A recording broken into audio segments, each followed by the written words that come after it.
মাটিতে রাখুন, দড়ি মাটিতে রাখুন। আপনারা যারা সেবা করছেন তারা কি বলছে, দড়ি মাটিতে রাখতে সাহায্য করুন। দড়ি মাটিতে রাখুন আগে।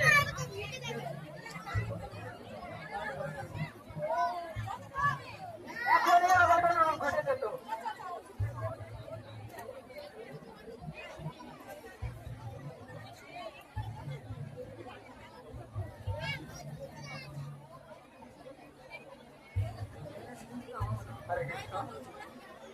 আপনাদের কাছে অনুরোধ করে যাচ্ছি, এখন রথের রশিটা মাটিতে রেখে দেন। যখন থাকার সময় হবে তখন আপনাদের সিগন্যাল দেওয়া হবে যে আপনারা রথের রশি ধরে টানতে পারেন। এখন ওইটা মাটিতে রেখে দেন। কৃপা করে আমাদের সঙ্গে সহযোগিতা করুন। আরে